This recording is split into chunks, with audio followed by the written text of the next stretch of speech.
या लोकशाहीत सुद्धा राजेशाही काळातील छत्रपती शिवरायांची आठवण येते, कारण छत्रपती शिवरायांनी लोककल्याणकारी रयतेचं राज्य निर्माण केलं होतं. नौदलासाठी जहाज बांधणीला झाडाची गरज होती, लाकडाची गरज होती. ते शिवरायांनी सरदारांना आणि सैनिकांना सांगितलं, नवीन झाडं तोडू नका. शेतकऱ्यांनी स्वतःच्या पोटच्या पोराप्रमाणे ते वाढवलेले जीर्ण झालेली झाडं तोडा, ते पण शेतकऱ्याला विचारून आणि त्याचा मोबदला देऊन. आणि याच छत्रपती शिवरायांच्या प्रतिमेपुढे नतमस्तक होऊन ते मत मागतात, भीक मागतात. हे नपुंसक सरकार, मी नाही बोलत का, सुप्रीम कोर्टाने सांगितले, त्याची ध्येय धोरणे काय मी तुम्हाला सांगतो. या नपुंसक सरकारने हसदेव जंगल खनिज संपत्तीसाठी भांडवलदारांच्या घशात घातलं. आरवली पर्वत भांडवलदारांच्या घशात घातला. गडचिरोलीमधला सुरजागड नावाचं गाव, तिथील जंगल हे भांडवलदाराच्या घशात घातलं.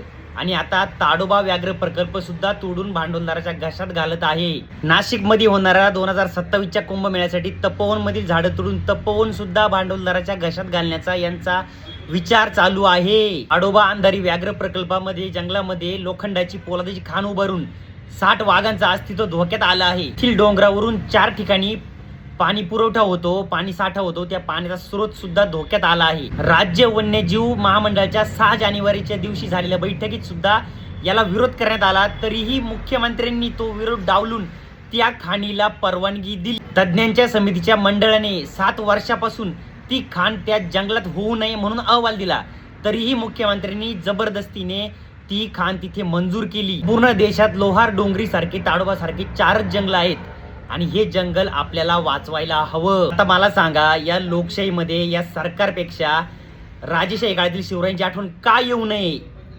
त्याला हे कारण आहे, हे नपुंसक सरकार. नमो बुद्धाय, जय शिवराय, क्रांतिकारी, जय भीम.